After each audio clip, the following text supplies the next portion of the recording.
right, guys, what's up? Welcome back to Average Takes. Welcome back. Trevor. This is Average Takes.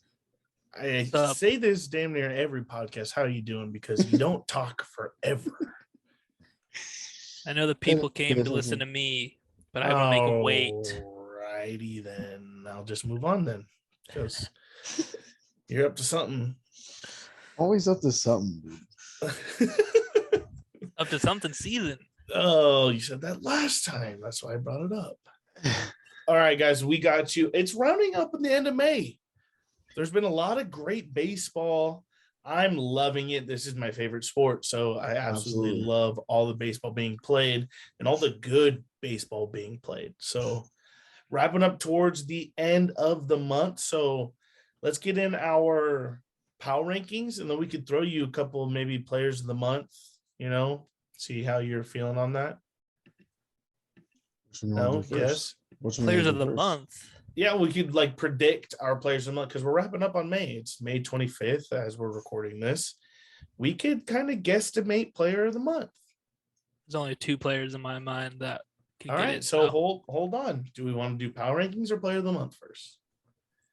Let's do player of the month and Padres and then power rankings. All right, guys, you heard it from Trevor. We'll go players of the month first. You want me to start because I kind of just threw this upon you guys? Yes. Go ahead.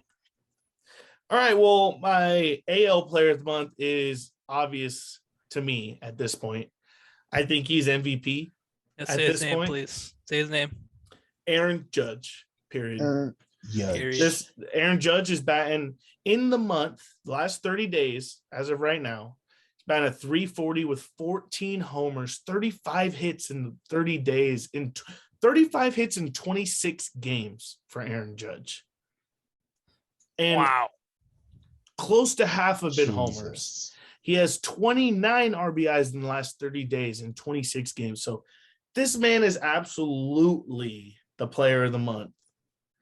And the Yankees need him to absolutely continue this tear because they have a lot of guys on the injured list. A lot to start. We just saw Giancarlo Stanton. I think DJ LeMahieu, Aroldis Chapman. There's a lot of guys on that team that are on the injured list, and it's only going to be June. So I think Judge is going to have to continue. I think Chapman is pulling one of your special I'm hurt, but I need to fix my shit IL stints. Fake IL stints. Yeah, I honestly think, I don't think he's hurt. Deadass, he's just been sucking and they just want to figure something out. But I do agree with you with Aaron Judge is the AL player of the month. You said it, half his hits have been home runs. This guy has been absolutely raking, and he's the reason why the Yankees are the best team record-wise in Major League Baseball. Yes, they have had surprises from Nestor Cortez on the pitching side, but hitting wise, he declined every offer from the Yankees this year on an extension. He said, I'm going to bet on me and you're going to pay me $400 million because you're the New York Yankees. You're the big spenders of the whole league. Or someone else will. Yep. Or someone else will. Because I heard today San Francisco Giants are sniffing. They're asking how much it's going to take. Yeah, what's that number? Judge is a NorCal guy, if you didn't know. He went to Fresno State. Is from the Giants area. I'm guaranteed he grew up a Giants fan, so that makes a lot of sense why they're sniffing. Well, I've definitely seen a picture of him at 16 with a Red Sox shirt on. I have seen that float the internet. He's from California. I don't know what else to tell California. You. I just tell you that I've seen with my own eyes. Let me confirm. I think he's from Alameda, California. But let me confirm real quick. Okay, you could confirm that.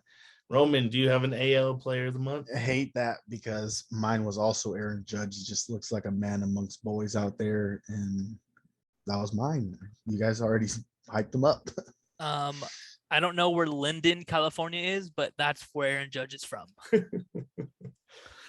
A close second, I would honestly give it to his teammate, Giancarlo. I know I said he just went into the IL, but Giancarlo, the last 30 days, is batting at 3.37, 27 RBIs, 9 homers, but 31 base hits.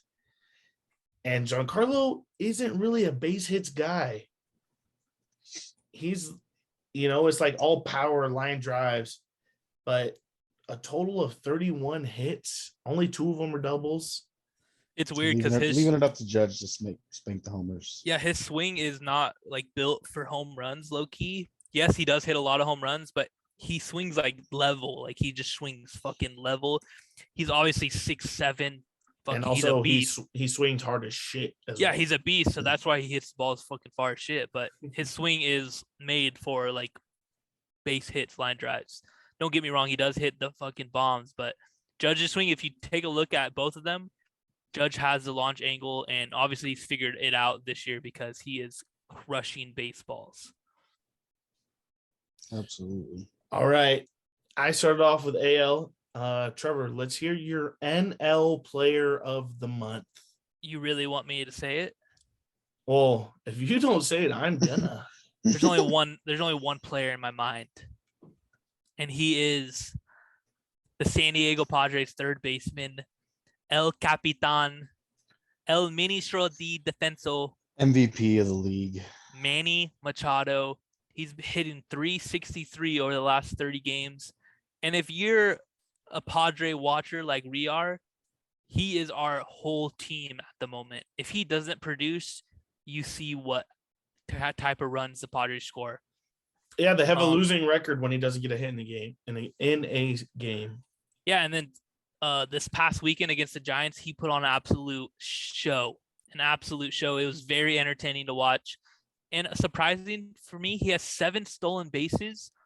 For a guy who probably has below average speed, 7 stolen bases, and then putting up the numbers he's doing is unbelievable. I mean, he's a little thick boy. All right. I love Manny.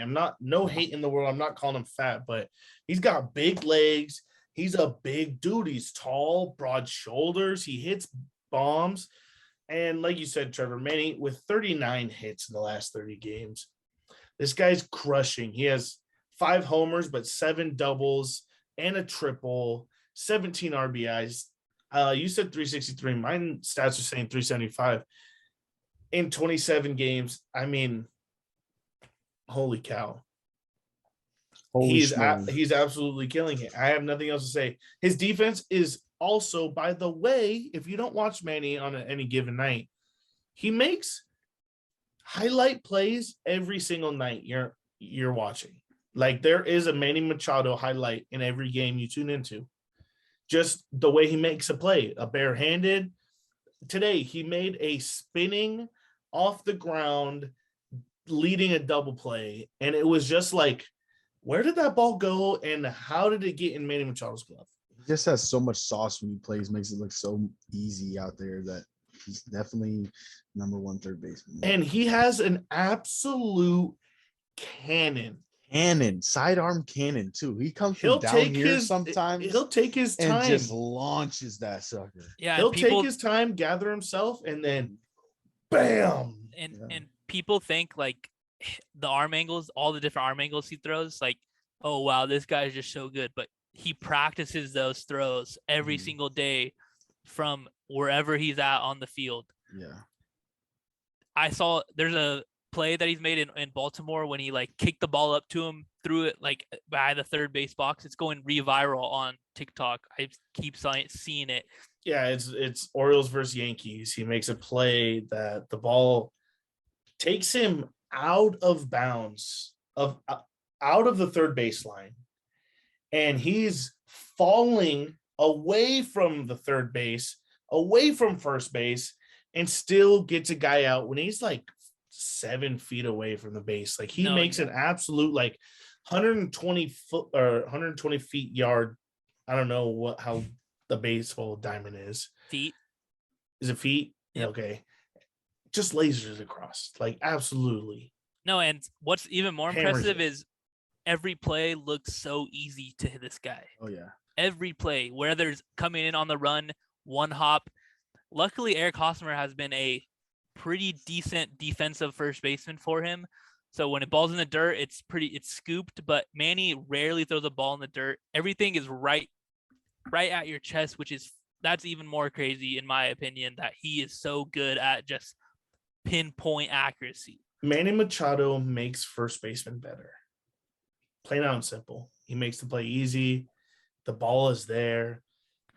Yeah, and I'd say 80% of the time, like you said, it's at the chest. It's just a routine. And we have seen Hosmer not stretch with the right foot on the base for some reason.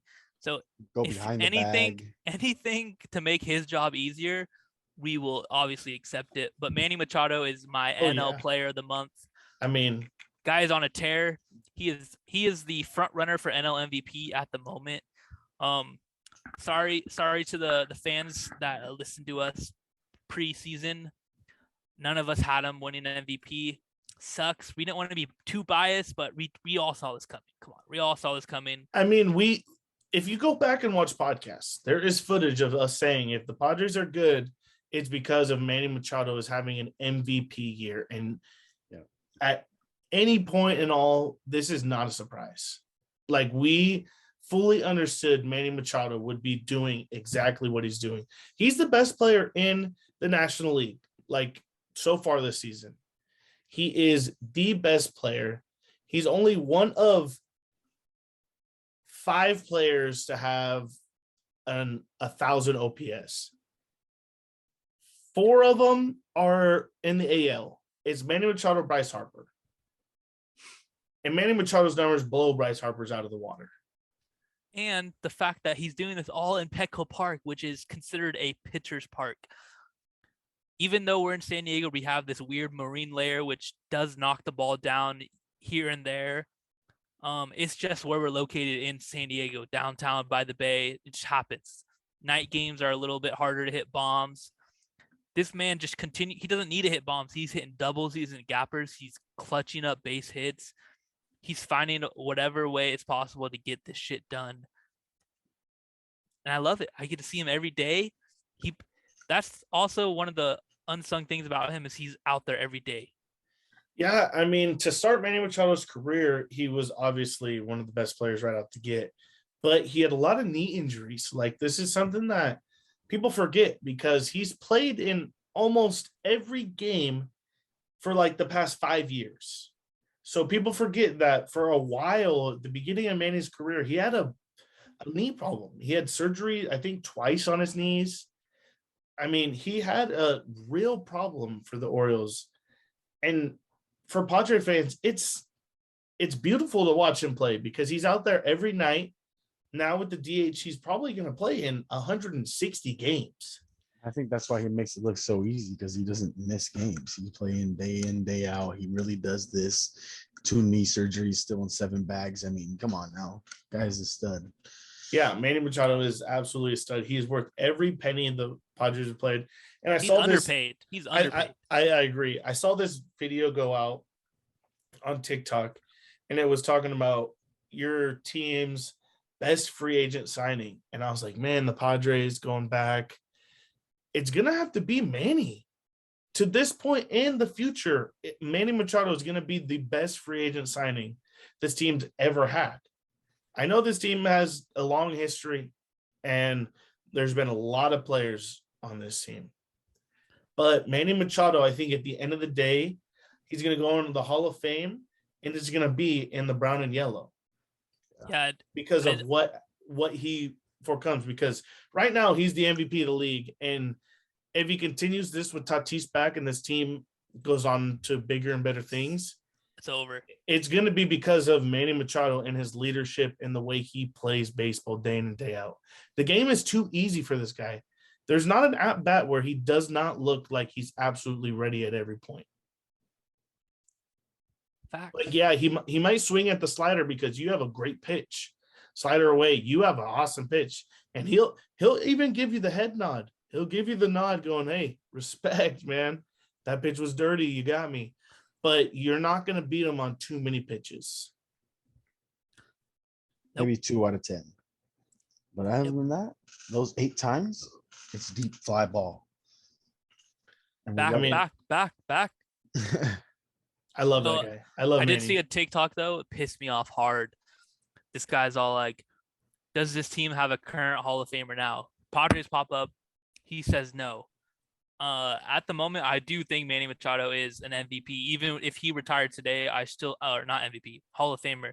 I still think his numbers are good enough because how the Hall of Fame works is they take a stretch of like 7 years, your peak years. If you were top player in those 7 years, blah, blah, blah, you're going to make the Hall of Fame. I do personally think he is one of the best third basemen to ever play this game. And it's just great because I get to see him play every single day.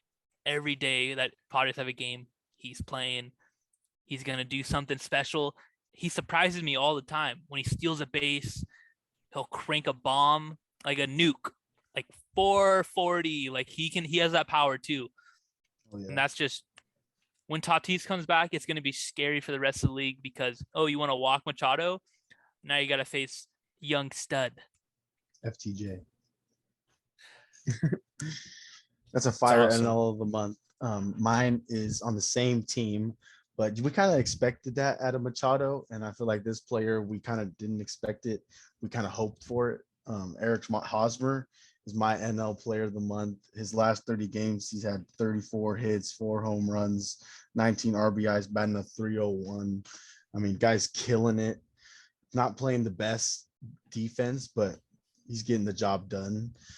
That's my NL player of the month, Eric Hosmer. Wow, I do love that. I love it. Yeah, he's been killing Haas it. is absolutely having a great year, and it's definitely opposite of what the entire league thought was going to happen. No one in the right mind would say, "Hey, Eric Hosmer is going to have an all-star type season right out." Whoa.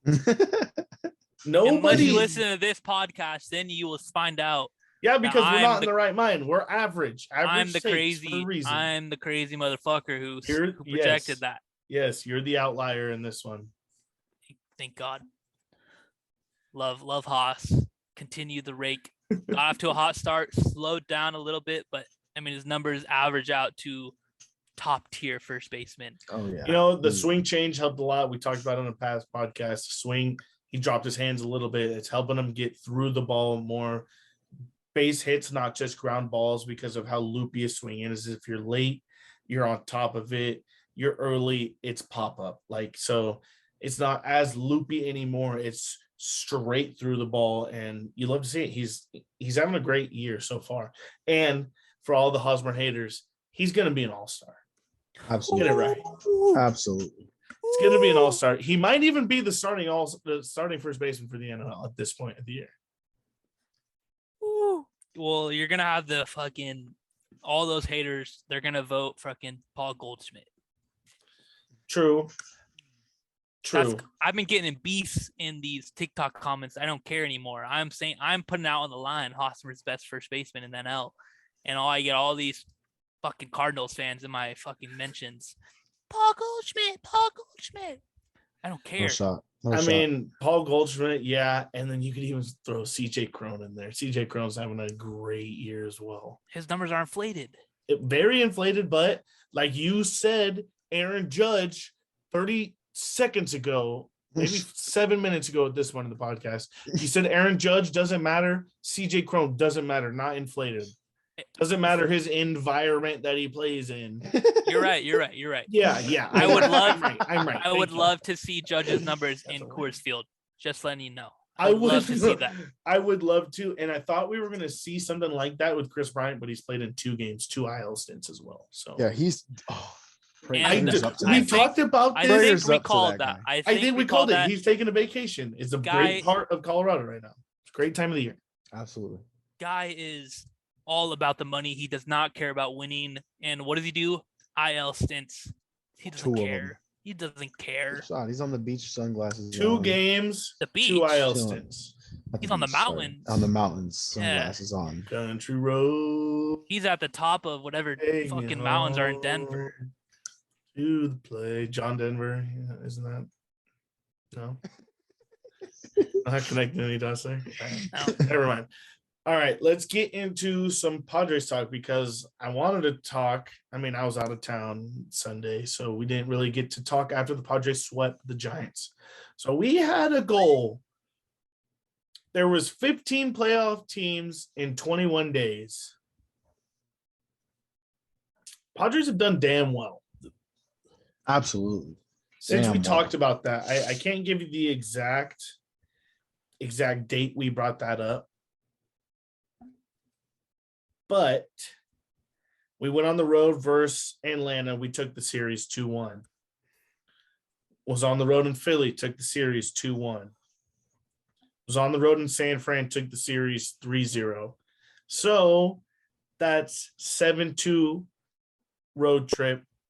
We're home, and the Padres lose the series after they take the first game. So right now, since we talked about that playoff teams, we're 8-4. Yep. Love it. Absolutely. That's that. I mean, we talked about we wanted 25 and 40. Yeah, 25 and 40. Right now we're 8 out of 12. On pace. We're on a good pace. We're on a good pace right now, and then this weekend we take on the Pirates. So that was some of the 3 games that were not versus playoff teams, obviously. Yeah. Padres get an off day Thursday, the day that you're listening to this podcast. We have to sweep the Pittsburgh Pirates. So I know the Padres suck at home. Right now, the Padres have a 5.35, I think, on the road ERA or like runs, and then like 2.35 at home. So it's a 3-run difference when we're playing at home. Yeah. Shanny, you said the Marine layer. It's affecting big time. Yeah, we just aren't hitting enough home runs. We're not producing enough runs. The approaches for some of these players at the moment are not good at all. I think they're getting confused, not necessarily confused, but like Jake the Rake, he's being way too aggressive. And then we have some guys who aren't being aggressive enough. They're just watching pitches. Luke Voigt still swinging for the fences every single pitch. Yeah, but that's his thing, low key. That's all he's gonna do is home run or strikeout. That's the league we're in. That's kind of the type of player he's always been. He definitely needs to hit more home runs so this team can start winning a lot more of these games, because when we lose games by 1 run and we only score 1 run, we're literally a home run away. We're 1 pitch away from tying the game or even winning the game, and these guys it's not connecting right now, so it's a little tough, but it's a long season. I honestly don't think we have, like, our lineup hasn't even clicked yet. So it's clicked in a couple of games. Sunday against the Giants, we beat them 10-1. Or we didn't beat them. We whooped their ass 10-1. Their ass. Swept them. The Giants, who won 109 games last year, fluke. That is the most fluke team I've ever seen in my life. I'm pretty sure one of us said Brandon Crawford was going to be the NL worst player, blah, blah, blah, like from last year to this year. We're on track with that, because that guy is never going to hit 330 a day in his life ever again. He's never going to hit 30 bombs ever again. This weekend, the Giants, Jock is carrying them. They almost got smoked by the pretty Mets studly, too. but I think it's also from the Padres embarrassed them, so they had to do something. And I'm not saying they're a bad team, but they're a fluke team. They're never going to be what they were before. Buster Posey. There's a lot of guys who had the best years of their career last year who are absolutely terrible this year. Darren Ruff, Brandon Belt, Brandon Crawford. Okay, hold on. I let you go on a rant for a while, but then all of a sudden you're talking down on the Giants when we're talking about the Padres. The Padres, like you said, whooped the Giants' ass Sunday. They swept them. We gave them a great 3-0 sweep. But Manny Machado absolutely was on fire Sunday. Manny had 3 doubles, a triple, had a ton of RBIs. He absolutely was the best player on the field Sunday. Absolutely. Padres finished a long road stint. without their manager as well. Bob Melvin came back versus the Giants, and we swept them. But now we come home. We face the Brewers. Have 3-game stretch on a Monday, Tuesday, Wednesday afternoon versus the Brewers. Grind. Those are grind games. So Those we are only grind scored games. 5 runs, which is fucking Grind bullshit. games. Padres I score think all that matters 5 is we runs. win series. We won 3 out of those 4 series that were mentioned, and I think we're playing great baseball right now. We don't have our lineup isn't all the way to its potential, like you said, Shenny, and Yeah, us winning right. series right now is all that matters. you're right. It could be worse. all We that could be matters. in how it was last It definitely year. could be worse because right now this team has great pitching, great defense. I mean, I Yeah. know that leads to a lot of boring baseball for fans, but Yeah. it's early. The Not offense everything can ain't- be perfect. We're the- playing good right now. Can't Yes. argue. And one thing I just want to mention, when Joe Musgrove goes on the mound, I have 100% confidence that we are going to win that game every time he's on the mound. He's been going 7 innings. In my mind, I may be biased, but he is my front runner for NL Cy Young at the moment. He's leads the league in quality starts. He leads the league in wins, I think. I think Padres are 8-0 when he starts. I think he's like 4-0, 5-0. He's 5-0 at the moment. Under 2 ERA. Yeah. Killing the game. It's either him or Pablo Lopez at this point. Yeah. I'm gonna shout out Pablo because Pablo whooped our ass when they came in. I was at that game. But the Padres offense is a problem. You know, they're getting wins. They're a game and a half behind the Dodgers, who have been playing some pretty good baseball in the last 10 days or 10 games. They're 8-2. Padres are 7-3. So these 2 games that we lose, we already like kind of back. I think we were tired. I honestly think we were just a little tired. It's no excuse to score 1 run, but at the same time, we can't expect them to like go out there and score 8 runs. And I'm looking at the schedule low key, and I just don't think this team's just a weekday team. Our lowest runs come on the weekdays. On the weekends, we seems like something turns up and we're raking. I expect that this whole weekend, we got the great part of our rotation going against one of the worst teams in the National League, the Pittsburgh Pirates. Saturday night is a revenge game for No Joe against his former team. Oh, and I'm excited for that. But I want to talk a little bit more on the offense before I get into the next series. Yeah, go ahead. If you go look at the Padres team stats right now, go open your phone, MLB app, click Padres stats. If you go look at the first 12, they're all Manny Machado. Oh, Manny Machado. I saw that earlier. Yeah. They're all Manny Machado. Average home And run. right RBIs. behind that is Eric Hosmer. But there is a huge fucking gap, 100-point gap between the second best hitter on our team and the third. Right now, there is a huge hitting problem for the Padres because it goes Manny's batting 361, 1,000 OPS. Eric Hosmer, 325, 850 OPS. Then it goes number 3, Jake Cronenworth, who was like a quarter of our team's offense last year. He's batting a 211 right now, 663 OPS. That's worse than Profar. Hey, Profar's last 7 games he's been on fire. Yeah, but at the end of the day, Jake, if you told me that Jake the Rake would be hitting worse than Profar 2 months into the year, I'd be saying the Padres are probably 10-25. Yep. No, I 100% agree. It's gonna be it's tough looking at that stuff. But if you also look at it, the last like 10 games or whatnot, or like last whatever we've been talking about games, last couple series, Will Myers came back and he's been on fire. Profar has been on fire. Yep. Like the last couple games, those guys have stepped up huge. So that's helped. But we need guys to get into rhythm. I need a Voit to get hot. I need a Nola to just start raking or something. We are missing one more piece. I understand. It sucks. That, He's on the IL at the moment. It does suck. I hate to tell Padre fans, but we are at least 1 full month before we should even think about Tatis. Yeah, he hasn't even picked up a bat yet. Yes, we have to score with this team. We have to figure out how to score with this team until Tatis gets back. One more month of games. Yeah, We've but shown we I'm can do it. We're I'm scoring mainly 10 runs, 8 runs like every other game. And I'm it's mainly just saying annoying it we to the can't do people it who every want to time. trade for like a bat. Like we have I a don't bat. think they will make a trade until the deadline. We just need to all get hot at once. We I have agree. one player, 2 players getting hot.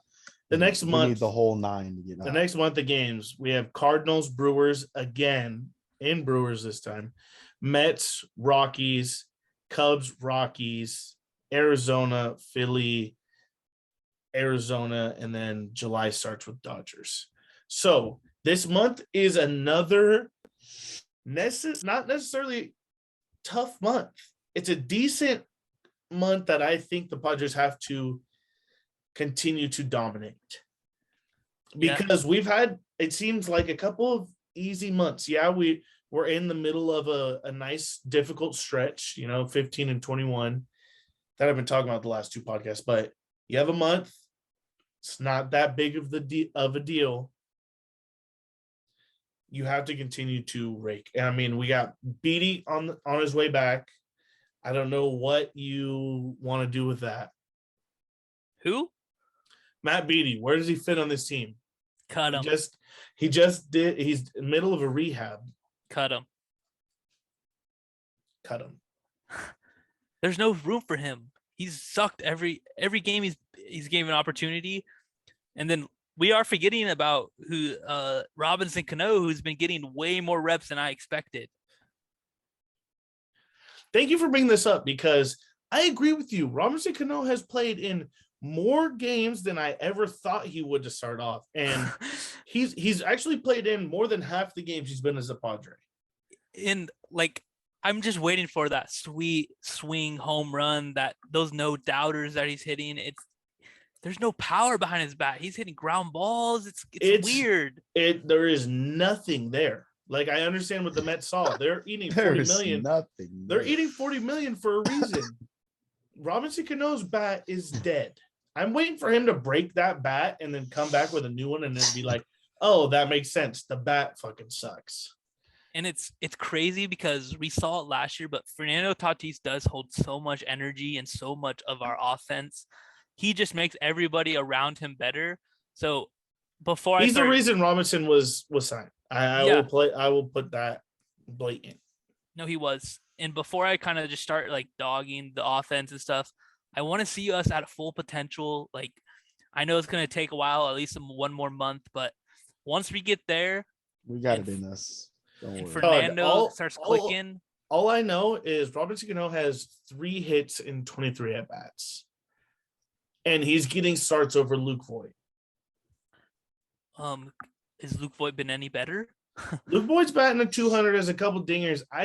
There's potential in Luke Voigt's bat is the difference. He's hit a home run in 1 game all year. Okay, but Robinson Cano hasn't touched a ball yet that I thought was going to be anything. No, I agree with that, but Voit has more than everything. That is more matchup based. Why we're playing Cano than why we're playing Voit. There is no point that Luke Voit should not be in our lineup most of the time, especially when he needs to get into a rhythm. I totally disagree that Robinson Cano should be starting more than 50% of the games he's played. I thought when we signed him, he was going to be a bat, just a veteran to give high fives, pump guys up. We're giving him more opportunities than I would have ever expected.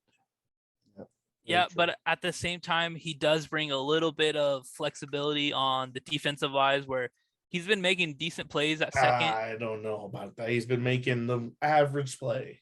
You can give Hosmer a day off, put Crony at first. You can give Crony a day off. That's the flexibility. There's a lot more like that Bob Melvin thinks about than just like the matchup, I don't get it, man. I think Voit should get those at bats. He needs to turn around. He can hit. He can, but it's frustrating when he doesn't. And he's hit he hit 2 home runs in that 1 game, which was obviously sick as fuck. But then since then, it's been tough. And yes, maybe we did expect that home run or nothing. But at the same time, the home runs aren't coming as often as we would like. Luke Voigt Sure. has as much doubles as Robinson Cano has hit, so I don't want to hear that Luke shouldn't be in the lineup. I'm not saying he shouldn't be in the lineup, but you have to earn your way. I mean, I agree with that. And I would say he has much rather earned his way than Robinson Cano to this point. If you're going to start Robinson Cano because he's a veteran and whatnot, then I'm going to wrap up on this here.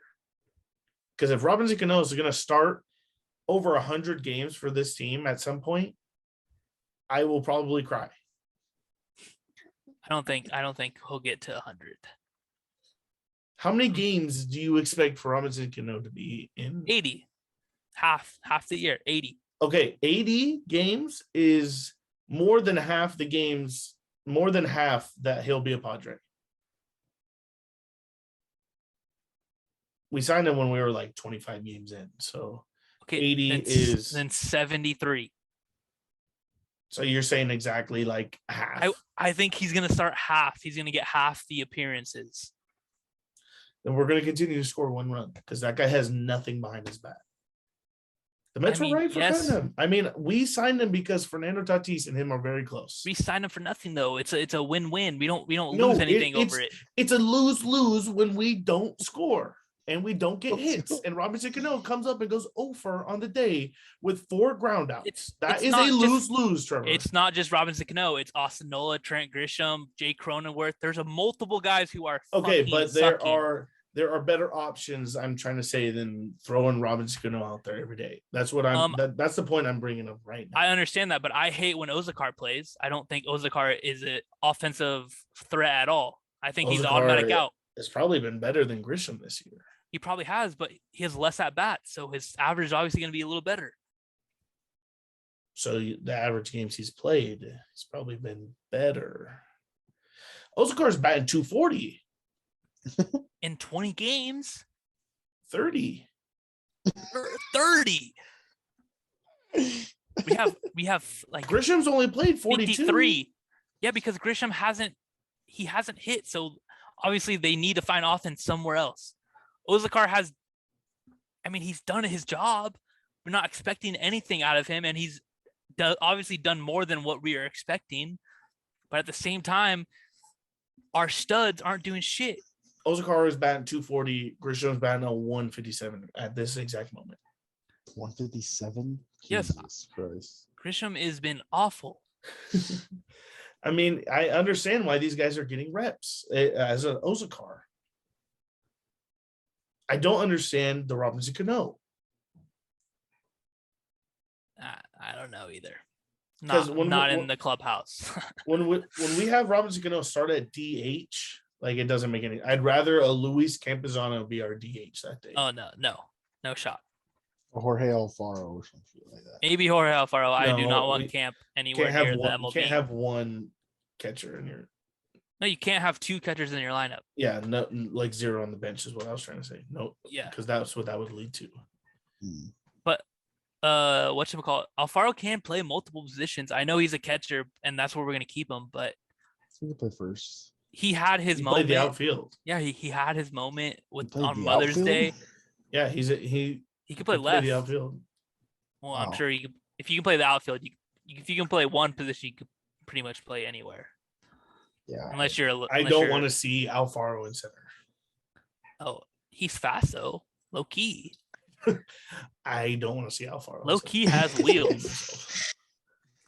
No, I don't know. We just need a little bit more production out of the main core of our lineup, because at the moment, if you walk Hosmer and you walk Machado, you could probably beat us every single time. You walk both of those guys. You walk both of them 4 at-bats every day, you could probably beat us. Yeah, I agree. But at this, like, it sucks to say that because we went 8-4 over this road trip, but over the last. Because I don't think teams like will do that. That's kind of a dumb thing, putting 2 guys on base because they hit back to back. It's Bob. Bob's done a great job of constructing the lineup. I've said it before. I think Christensen also, because I love Manny Machado in the 2-hole, and I love having Hosmer and him back to back. But when Profar's raking, I'm not mad with Profar in between. because you got to pick and choose who you want to pitch to. I don't like the Crone that lead off right now. Crone, he's not. I like kind of like Grisham at 9 though. I like Machado leading off. Wait, what? Dude? Yes. Wait a second. Wait. Huh? Yes. Yeah, we're at the point of the podcast where you lost me right there. You want your best players getting the most at bats, correct? He's in the 2 spot. That's fine. You also want your best player to get at bats when guys are on base. Because solo shots obviously don't win games when we're losing 2-1, 4-1. I don't want Manny at the leadoff spot. That's just ridiculous. But if Crone is not getting on base, it's the same shit. I mean, I'd rather there be an opportunity. I mean, what's different between 1 and 2, honestly, if you're going to say same shit? There's not much of a difference. It's who, if you get the first out of the inning, then you got to face the second guy. If you don't get the first out, then Manny becomes a threat, obviously, because there's a runner on base. So it's an advantage for us, but it's a disadvantage if Crony doesn't get on base, which he hasn't been doing much of. I think this is and I think I said this last year about Cronenworth. I like him in spots where he could hide. Cronenworth, to me, is one of those guys who's just a low-key, comes up, base hit type guy. I don't want him the very beginning of the game. To me, the best leadoff hitter on our team would probably be Profar, because he's the one who sees, I think, the absolute most pitches on this team, other than Manning, because he gets walked so much. I mean, ideally, personally, I would love Grisham at leadoff, but I know that won't happen because he's hitting 150. And prior events, yeah, like last year, I pushed for Grisham every day leadoff. If we can get him hitting it good enough to be leadoff, that's where I think this team is best at, because then you move Cronenworth down to maybe the 5 hole where he sees a little bit more fastballs, because and he could split Will and Voit up. I would love that. It's the production that we're getting out of our other dudes causes like defectiveness between like our studs. Yeah, but I just think I don't like Cronenworth in the 1 hole. I'd rather him be in the 3 hole than the 1 hole. Well, the Padres have to just look at what pitch does he hit the best. If you need to move him down so he sees more fastballs, then you may have to do that. But right now we're in a spot where we really don't have a leadoff hitter. Obviously, I do agree with you with Profar leading off. We can do Profar, Manny, Hosmer, and then Jake maybe in the 4 hole. But Jake's going to see a lot more off speed hitting 4 than he would batting leadoff. You know what would kind of throw everyone for a loop is try Will at leadoff for a couple of days. Yeah, maybe. I mean, just throw. If I'm Bob, versus the Pirates, I experiment. I'm trying totally different than what we just went through last series, because we saw a lot of Crone at leadoff, and I don't see like working. I like Cronenworth in a spot where he could hide, where you go, Cronenworth is up right now, Jake's up in this spot with 2 guys on. Like I'd like those better for him. Like some people don't like just don't fit in the leadoff. Like I was saying a couple months ago, where does Tatis fit on this team? I think leadoff, because some people really have nerves when they're in the batter's box, and I feel like Fernando just walks up and it's him in the pitcher. But if it's a first pitch fastball, he's gonna hit it. He doesn't have a problem hitting fastballs. Jake Cronenworth probably watching every single first pitch. Jake is trying to get on base. Yeah, I definitely agree with that. I mean, when I was playing, I loved hitting in the 2 hole. I would hit the 3 hole and the 4 hole. And when you even that big of a difference, you see a lot more off speed hitting 3 or 4 than you would at the 2 hole or even lead off. Yep. I like to hit fastballs, so that's why I like hitting 2, because I saw a lot more fastballs. I moved down to 3 and 4. I got a lot more off speed. I was a little bit more patient hitting, but that was me in high school. These guys are obviously in the pros. They should be able to hit any pitch, anytime. But I don't know. It does matter though. It does affect like the way guys are comfortability wise. Mm-hmm. Maybe you do need to move Jake down because he's not comfortable leading off. Leading off is one of the hardest parts, just because the leadoff hitter is supposed to see what, like, let the pitcher throw his kitchen sink. Let's see what he has today. Yeah. And if he's not hitting the fastball or he's like not working counts, it's going to be hard. I agree. All right. That has been basically what I want to talk about the Padres. I mean, pitching's continue to dominate. Rogers continue to dominate. I mean, the bullpen is shaky, but it's shaky in the games that are close. And oh my gosh, I hate Stammen and Suarez right now. I hate them. Stammen is my arch nemesis. And then Luis Garcia is the sketchiest guy on our pen in the 8th inning. I hate him in the 8th inning. But I'm really it's excited. what we have right now. It's what we have. We have to work with it. What we have right now. But the Padres have a lot of guys rehabbing right now. Morihone is rehabbing to come back, and he's pumping 97 and 99 right now. So yes, hasn't he been out for like a year and a half, like 2 years almost? No, it was the very beginning of last year. It was like his second start last year. Damn, bro, I haven't heard his name in so long. It feels like so long because it was literally like, I swear it was 2 starts last year, and then he was gone. When you mentioned that Pomeranz is he's on his rehab stints, he threw a bullpen Sunday. Yeah, my initial reaction to you was we're going to be impossible to beat when we got our starters going 7 innings, Pomeranz 8, Taylor Rogers 9.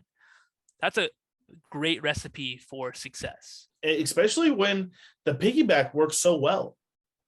Oh my gosh. The piggyback worked incredibly well for those couple starts. I know we lost Clev for the IL for, they said, minimal days. They said it was just a fake rehab start almost. He was tired.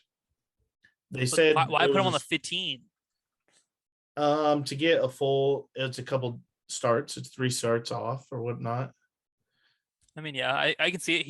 He hasn't pitched full throttle in probably 2 years. And he's coming off of his best start that I've seen in a Padres uni. He went 5 dominant innings. We got 1 hit, and then Gore went in and just fucking shoved it up their ass. That was unfair. Loved it. Loved it. I love that. And so the piggyback worked, and I'm ready to see this team in a month. I hope it's sooner than that because I think Palm could come back June 6th or 7th. And And speaking on the pitching, I think I enjoy seeing Nick Martinez come out of the bullpen more than I do like him starting.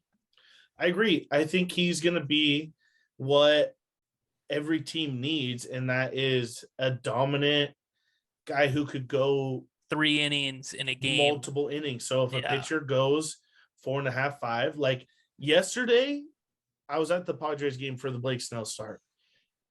As soon as he started losing velocity, he was hit because he started the game 97, 96, 96. Middle of 4th, beginning of 5th, 93, 94. So I was like, oh, shit. I noticed that and went, that's key number 1. He's starting to get tired. And I hate to say it, but I think he's really good for 80 pitches. The last 20 have always been his rough. That's how it was on the Rays. The Rays really only use them 5 innings, and luckily the Rays have had a solid bullpen in the last 3-4 years. So they obviously enjoyed or benefited from that. They use that to their advantage. Bob Melvin works our starters so much and so long. Like even if they get in a jam, he's gonna put them in. Like today we saw Yu Darvish 2nd and 3rd, 1 out, or maybe it was no outs. Left him in. He was at 103 pitches when Bob Melvin first went out to a visit. Got a pop fly, got an out, took him out. But at the same time, Blake Snell is solid for 80 pitches. The last 20, 25 that he gets, that's when he needs to either figure it out or be more efficient, where you don't need to throw 80 pitches in 5 innings. If you can throw 80 in 6, we'll take that. And I do think Martinez should slot into that. Every couple days could go a couple of innings. Like every 3 days goes 3 innings.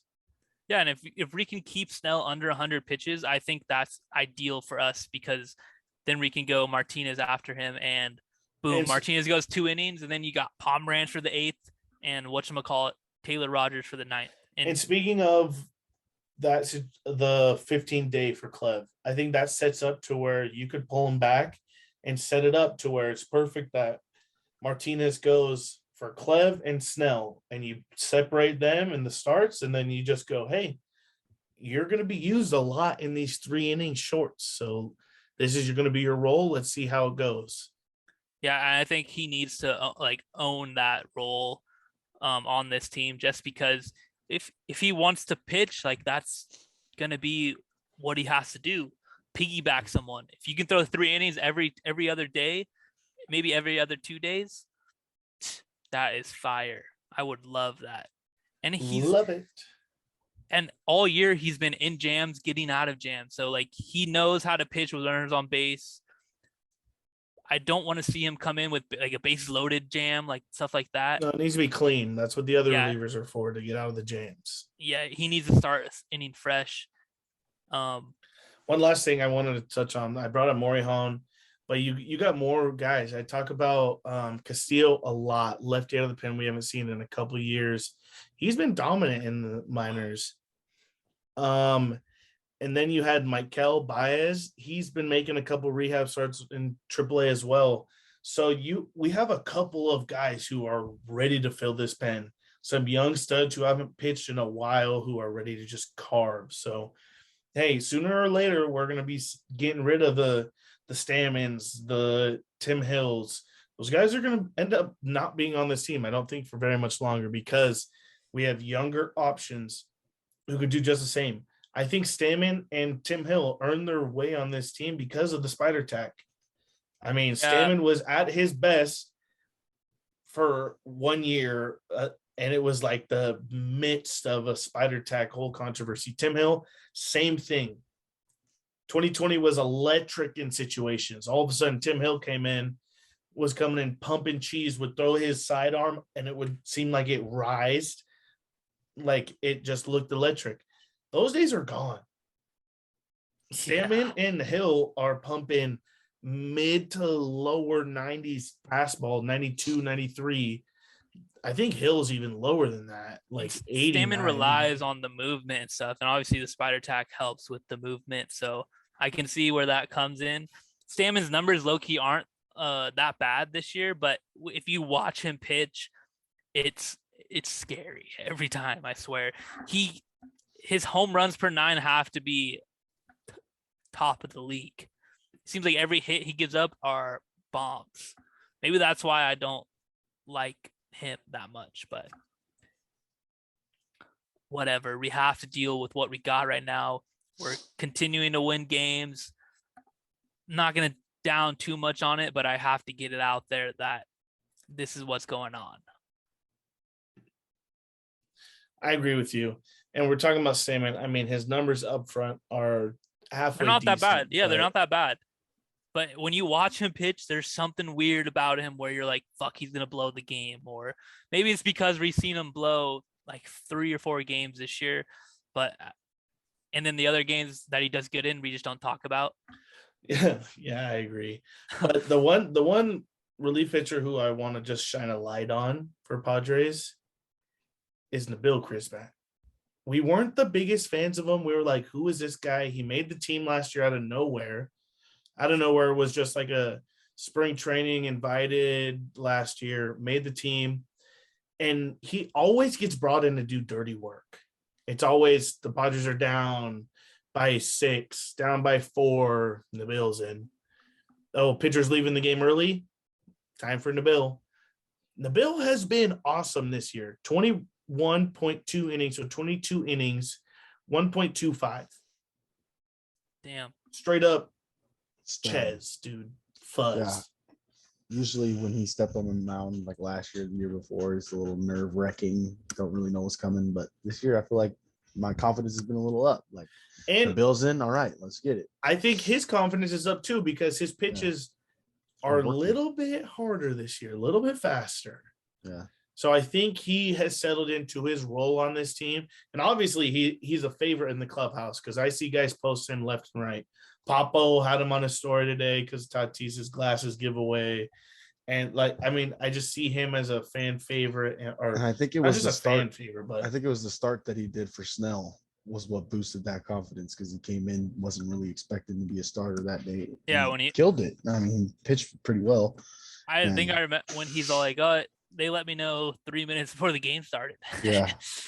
oh yeah, versus So the that Diamondbacks definitely when got his Snell- nerves going. And so when you do well in those type of situations, it definitely boosts your confidence. But yeah, confidence is a major key in this sport. If you don't have any confidence, you're not going to succeed no matter what.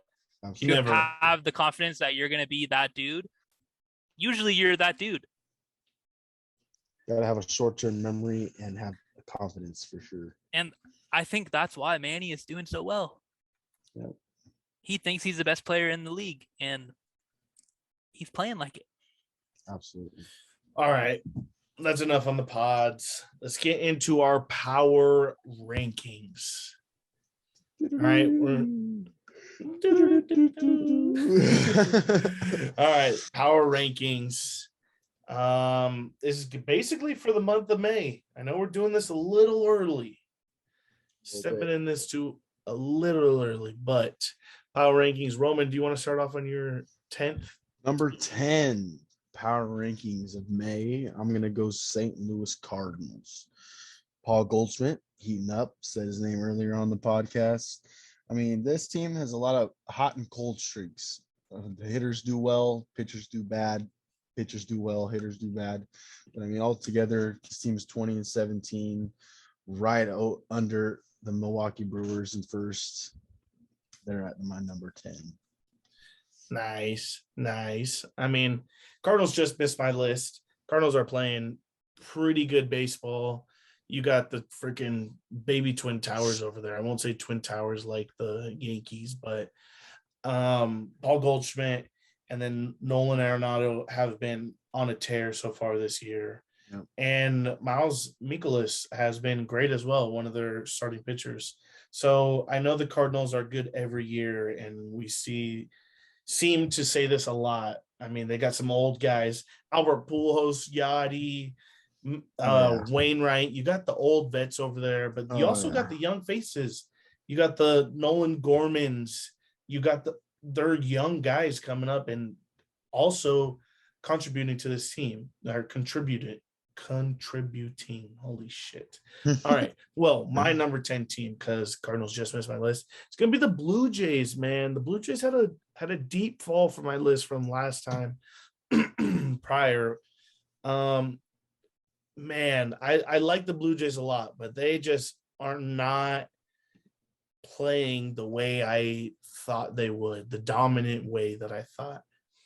I mean, Vladdy is definitely not playing the way that I thought he was going to as well. 263, I mean, 8 homers, 40 hits, 22 RBIs. He's not the Vladdy of last year. And we talked about this year. Will this team do the same thing they did last year without those guys?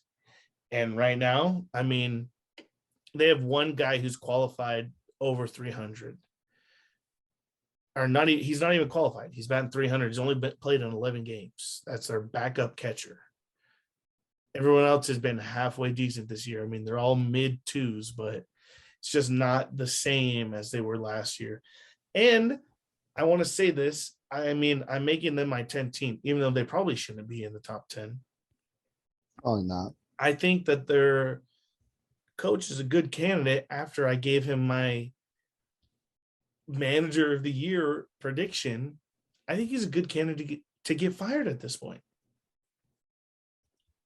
Like, dead honest truth, no one's hitting over there.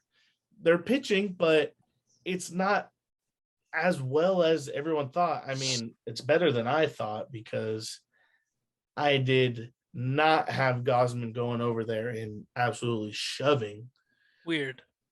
I thought he was going to go back to his old division and suck, but Gosman's been really good over there. They've also had some pretty decent pitching. Yasiel Kikuchi's been good. I mean, Simber's been really good, former Padre. But Manoa's been freaking awesome. So good. But yeah, that's my So 10th. good. That's my 10th place team. I don't think that they're You got the Jays at 10? Jays at 10. Big fall for the Jays for me, but Jeez. Jays No, at 10. same for me. I had them 2 last power rankings. Now they're not even in my top 10. Yeah, I had them 5 last. They were power they rankings. they were They're not 5 in for mine. me. Oh, they were actually They were at 5. Yeah, they for were you, 5 didn't for make me. Mine. Yeah, they were 5 for me last time. Yeah, they fell hard. Fell hard. You also have them at 10. Chenny, you want to add in anything that I missed? No, I'd only have them on my top 10, and Oh, yeah, I left them off. I thought you he's your said me number too. 10. Going into the weekend, I had the Rays at 10. But after this week, I'm gonna bump up the Giants to number 10. The Giants are gonna be my 10 team. Honestly, they were up 10-2 against the Mets. They lost the lead and then they won it. And then today they just absolutely stomped on the Mets. They just earned their way back in the top 10. I know the Padres swept them last weekend, but Giants 10. I don't care if I talk shit about them.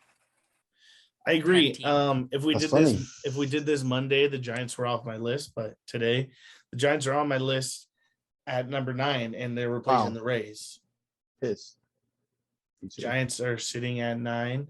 They bumped the Rays out of my top 10. So yeah, I got no Rays, no Cardinals in my top 10. Ooh. And number 9 is also San Francisco Giants. 24-19, playing pretty well. Joe PEDerson carrying them. Couldn't do it against the Padres, but it looks like they're doing it against the Mets. Jock was on an absolute tear. Absolute tear. Absolutely. Number 9, Shetty. Well, my number 9 team, the St. Louis Cardinals. I think they're a solid team, and obviously they have a couple dudes, Nolan Arenado and Paul Goldschmidt, who have been carrying them. I like them at the 9 spot. I don't think they're borderline for sure. I think you could flip-flop them with the Giants and the Rays, but I'm going to have them 9. I made my list on Sunday night, so I haven't really paid too much attention this week, but I still think it's a solid list. I mean, the Rays played the Marlins, so they just kind of dumped them. That's fine. I don't like the Rays at all. I've never liked the Rays. I don't like their roster. I don't like their manager. I don't like the way they run shit. I don't either. I'll agree with you on that. And the Cardinals, I don't know. I think they're a little better. Wainwright, I like the way Wainwright, Yachty, and Albert Pujols closing games for them is absolutely electric. So I'm gonna put them 9. All right, we got number 8. You want to go back to back, Trevor? Yeah, I'll go back to back. My number 8 team is gonna be the Minnesota Twins. Ooh. I think their pitching has been a lot better than what we expected. They're getting great games out of kind of unsung guys. Sonny Gray's been low-key pretty good. Yesterday, he had a great start. Joe Ryan has been outstanding all year. And then they got Gary Sanchez, who's been way better than he was last year. And then they just have guys contributing. Byron Buxton has been stud. I know he's hurt right now, or he's had a couple off days. Is Carlos Correa back? I'm pretty sure he's back. Yeah, I'm pretty sure he is. He's been pretty decent as well this year, batting a 275. I know only in 31 games because he had the broken finger, but it seems like all of their guys have played like mid-ish 30 games. But they had a big help in their number 1 overall prospect. Royce Lewis came in for 11 games and absolutely dominated at a 308 and 39 at-bats. They got a lot of help over their offense and pitching wise. You know, Luis Arias has been awesome and he plays freaking every position. And Gary's Gary. I mean, he's been better than he was last year. I would say he's been better just because he plays in a harder park to hit in. That's why I would say he's better. I think he's basically the same guy. I mean, yeah, he's better this year than he was last year, but all the other years before, he was better than what he is this year. So, I mean, I would just say Gary's Gary at this point. It's harder to hit in Minnesota than Yankee Stadium, and that's a fact. So I'll take Gary's production there. But yeah, pitching wise, they've been doing it. I mean, getting games done. Yeah, I hate to shout him out, but Emilio Pagan slid right into their closer role. He's got an under 2 ERA. Chris Paddock. He gave a bomb the other day. Today, maybe Pagan. Typical. That's typical. I've seen that multiple times. So he's sitting at a 2.3 ERA right now. But like you said, Sonny Gray has been really good for them. Joe Ryan, even though he just got thrown on the COVID list, has been really good. And then Dylan. I just want to say Paddock wasn't terrible until he had the Tommy John. It feels bad for him. I really do. You continue with the Dylan Bundy.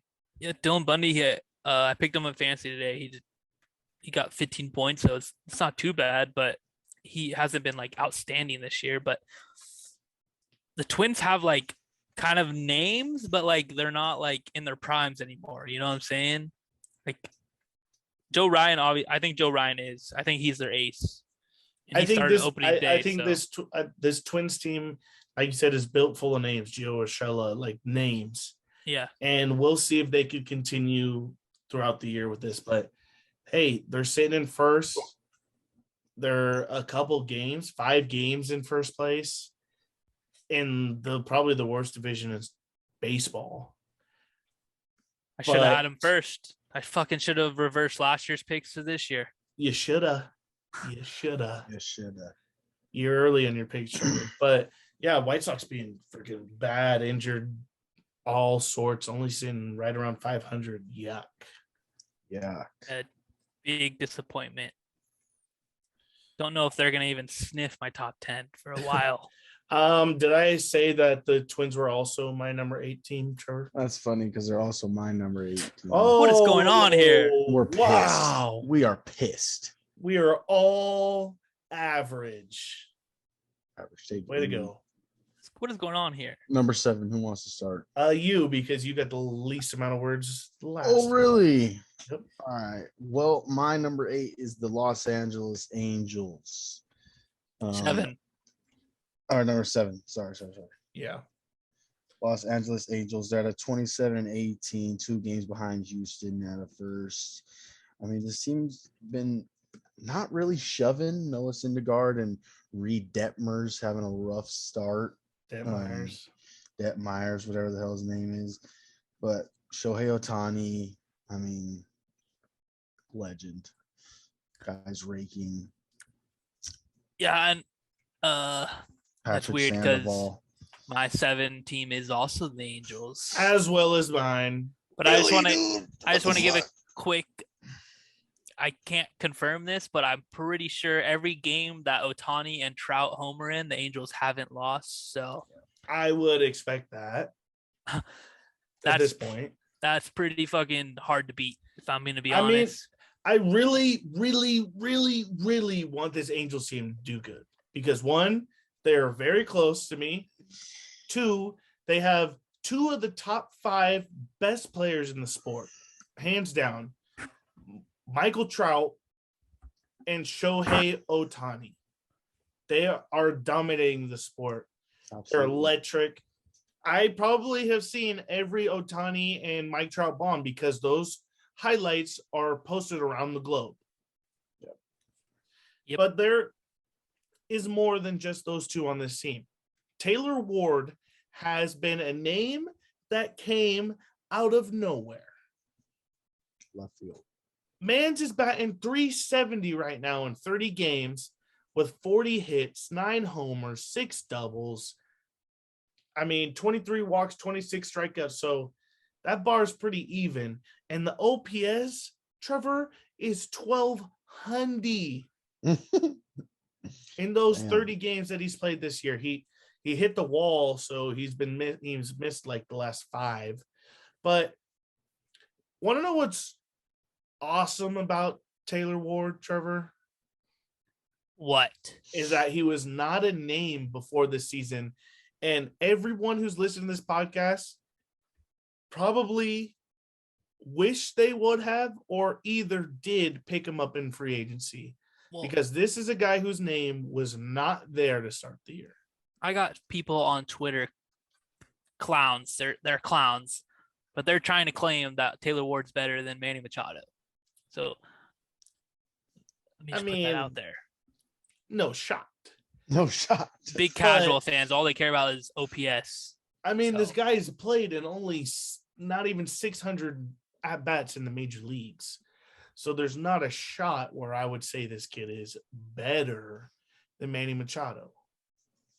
I agree. But, I mean, I'm not going to knock him. Those numbers are outstanding. And in the 100 at-bats, yes, those numbers are outstanding. Can he continue it? I don't know, because his career numbers are, I mean, not half, but a quarter of that. His career, he's batting a 256, 24 bombs, and a 787 OPS. So minus those 100 at-bats of this year, he's not really a great player. So there's no shot on this earth, even though I have him on my fantasy team, will I ever say he's better than Manny Machado. But they do have a lot of guys who are hitting right now. And the Angels need this. They need someone other than Ohtani and Trout to step up and produce something. No, what they need is pitching, and that's what they've kind of got this year. They have three pretty solid dudes. Yeah. Ohtani, Syndergaard, Michael Lorenzen has been pretty good for. And then Detmeyers has a no-hitter. So no-hitter, baby. I mean, they've got the tools. They do. And then Iglesias is obviously a stud closer. So you got to look at these teams like full in. Most of these good teams have outstanding closers, which weird. Good closers win you games. Weird. Absolutely. Weird. Well, this leads me to my number 6 team. And I'll start off because it's a team that's just right above them. God, dude, did you guys just copy and paste our standings? Because I feel like 10 through 6, we had the same teams. It'll probably change up a lot on here in the next 5. So let's just enjoy the ride while we have it. All right. All right, because the Astros just sit slightly a little cut hair above the Angels. Just because standings and whatnot. But if you look at their team, Astros, their best player, who I think is their best player, is not playing like their best player. Oh, really? Alex Bregman is not playing to the Alex Bregman that I know. Maybe because there's no trash cans or whatnot. I mean, Altuve's still doing pretty good in 30 games. No, he's not. I mean, 288, 34 hits. Okay, you're right. But in April, though, he sucked. He was hitting like 160. This May month, he's been raking cap. I saw his last 30 games, and he's been raking. And he was my player for fall off guy of the year. You started off on the right track, though, Trevor. I started off smart. Very smart. Start off smart. But, you know what's helped this Astros team out so much offensively and on the defensive side is Jeremy Pena. Their fill-in for their once star shortstop. Carlos Correa is no longer a Houston Astro. Jeremy Pena is the starting shortstop, and his numbers happen to be better than Carlos's right now.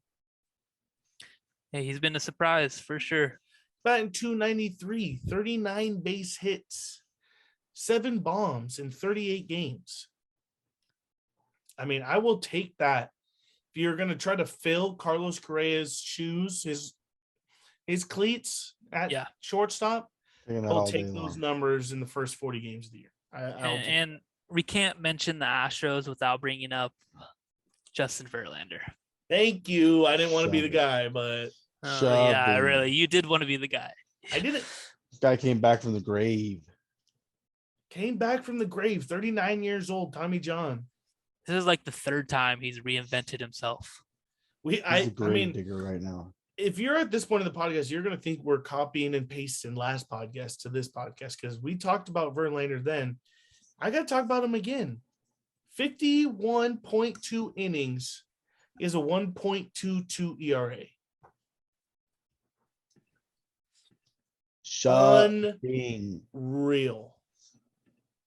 Unreal. Justin Verlander in all starting pitchers that qualify, so they have enough innings. So that's like 40 to 50 innings at this point of the year. Verlander has the best whip, and it's by like 15 points. Verlander also has the best ERA. It's by 40 points. 40 points. It's amazing. At this point of the year, 39 years old, Justin Verlander is continuing to dominate this league. Trevor, you said the third time he's reinvented himself. That's true. That's not cap.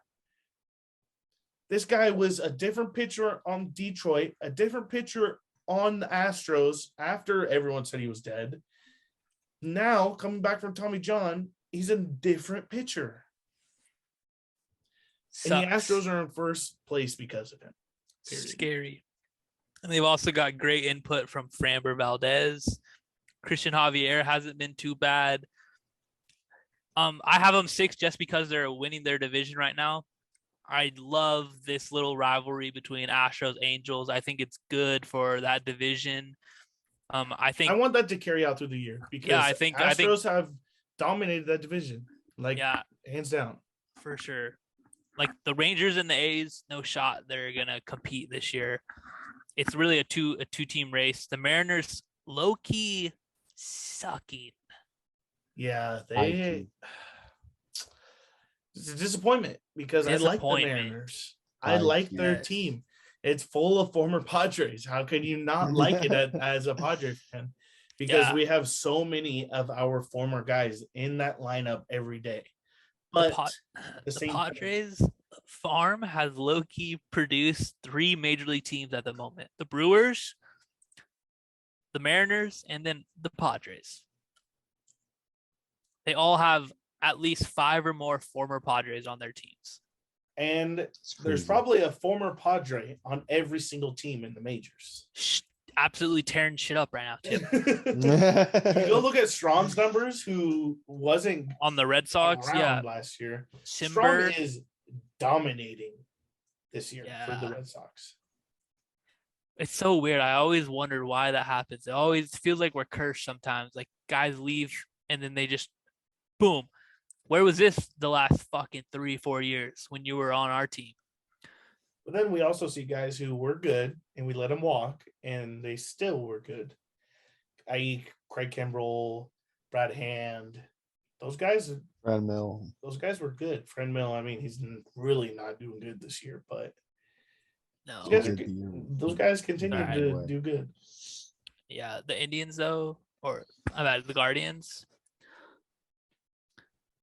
Whatever, fuck it. I don't need to talk about them. Yeah, we're talking about the Padres. They're definitely not. My number 6 is the Padres. Talked about it a lot earlier. Machado carrying us, starting pitching, doing well with the piggyback and all. Just need to get the bats rolling. Number 6 for me. Sometimes I shit on Roman Stakes, but I like him. He's down to earth. No fan perspective behind it. Not at all. I mean, Padres, you could put them anywhere 10-1. They fit because this team is a good team, but the bats are not around. So I like them at 6. I have them a bit higher because the pitching is so damn good. Yep. But you could fit them right there at 6. I'm not gonna shit on your take. Well, thank you. Even though I'm a Padre. Number 5, huh? Number 5. Number 5, since Shinny complained that we're stealing his teams. Yeah. 5, Trevor. I'll just steal your guys' now. Number 5, I gotta go with the Milwaukee Brewers. Oh, not my 5 team. Pissed. Leading the Central right now. They just took 2 out of 3 against the Pods. Yep. Corbin Burns really hasn't missed a beat. Brandon Woodruff has low-key fallen off a little bit. Freddie Peralta on the IL. Their big three-headed monster, not there anymore, but then they got guys like Eric Lauer, who has been stepping it up. What's the stupid fool's Mike Brosseau? Oh, yeah, I saw that. The Brosseau, I was there for last night's Guy stepped it up. Never heard of him. I've heard of him because he went deep in Petco Park on the Rays versus the Yankees. They're in the playoffs off Chapman. I remember that guy. Same part of the ballpark he hit it. Just 2020 was hitting postseason bombs in San Diego during the COVID year when no team could play at home. Yeah, but I mean, this Brewers team, they're pretty solid. They're all around just solid. They got Luis Urias has low-key been pretty good for him. They obviously got names like Christian Yelich, Hunter Renfroe. Oh, let me not forget about Rowdy Tellez, who has been pretty fucking good for being a below-average first baseman. Who's their shortstop? Willie Adames. I think Willie's been hurt because I didn't see him this. Yeah, I didn't see him either. And then stupid guys like Tyrone Taylor have like good games all of a sudden. Random. I was just about to say that Tyrone Taylor carved us up, hit bomb on us. Yeah. Was the Stammen? Yes, it was Stammen. Of course it was. Dude. And then I'm not going to forget Hunter Renfroe. He's a Luke Voigt type player, home run or strikeout. But yeah, this Brewers team's pretty solid. I'm going to put them 5. I like their pitching. Josh Hader has been outstanding this year. I know he's out right now, but not a big deal. He'll be back. That's also my 5 team. Shouldn't said everything about him. I like Victor Caratini chirping that profile today. He misses us very badly. I hate that. He misses us very badly. You know, he just had to get his words in. All right, well, that's both of you guys' number 5 team. My number 5 team has fallen off a little bit in the last week. It's the New York Mets. Let's go Mets. Let's go Mets. Yeah, I think the Mets in this situation, they don't have DeGrom, the best pitcher in the league. Max Scherzer just got hurt. He's going to spend 5 weeks on the IL. Months. Yeah, a month and a half. They said 4 to 6 weeks because of an oblique. And they just got their asses whooped, manhandled by the Giants. The Giants are going up in my top 10, then the Mets are falling because the Mets had like a 8-0 lead, ended up losing 13 to 12 or something like that. Then they get absolutely obliterated tonight by the Giants. So I'm going to move the Mets down. They were, prior to this weekend, my number 2 team. They have been really good. And I was going to say that they were good without pitching, and they didn't need those top guys. But after this series, I mean, baseball ups and down changes a whole lot. And with Max Scherzer spending so much time on the IL in the future, that's going to put so much onto their pitching. Carlos Carrasco is going to have to be outstanding. Then you're going to need Taijuan Walker to be good. Trevor, is it Miguel or something like that? No. He's Tyler hurt. McGill. He's hurt. Tyler McGill. He's on the IL. He's on the IL as well. So, no, yeah, their best 3 pitchers are on the IL right now. And they're bringing up some nobodies from AAA. James McCann, the catcher's on the IL too. And he's been bad as well, even though he's on the IL right now. Yeah. So I just think the Mets are at a spot in this year, in this season, where it's going to tick down a little bit. I truly think that. And, you know, with the Braves having everyone healthy again, I think they could trend up a little bit. I know the Mets have a nice lead, or they had a nice lead. It was like 9 games. It's like 6 now or something like that because they got beat up.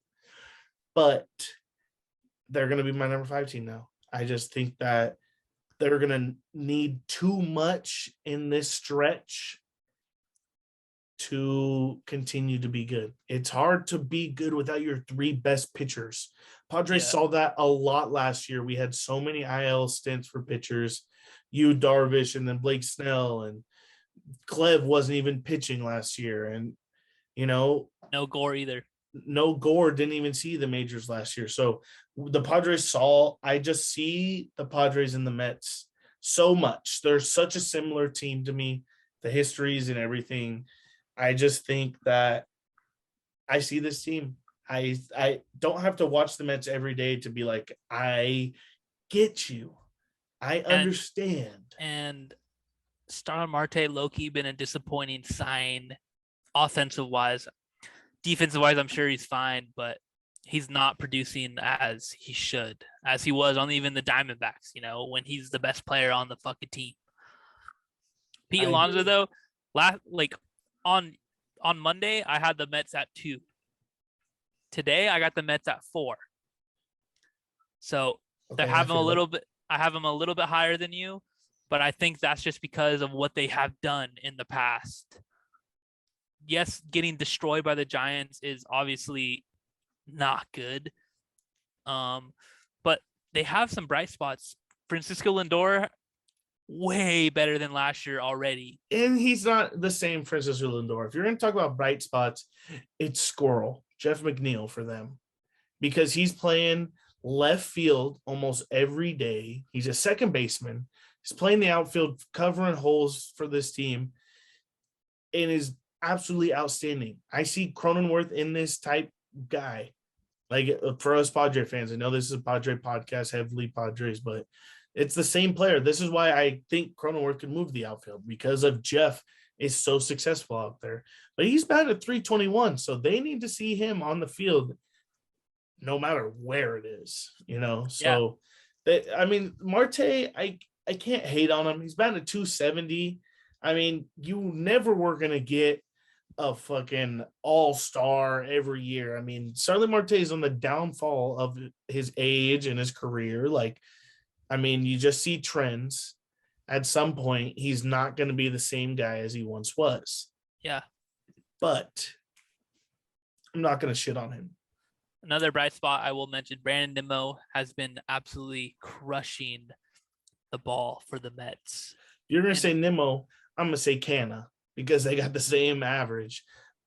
But Mark Canna has been the same. He's been, in the games he's played, absolutely a stud. Is a great signing for them. No, this is someone who I wanted so bad, because he's low-key a very, very good player. He's solid. He is solid. Yes, he just wakes up and plays baseball. Yep. Love that.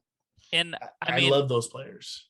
You put DeGrom, Scherzer, and Tyler McGill back in this lineup, this team completely different. That's the only thing hurting them at the moment is their pitching. They brought up some AAA guys who absolutely shit the bed in their debuts. But that's all they have at the moment. You can't rely on, at the moment, the Mets are relying on Cookie Carrasco and Taijuan Walker, like you were saying, to be their aces, 1 and 2. They are not 1 and 2. Chris Bassett's been pretty decent over there. I forgot. You're right. He has been good.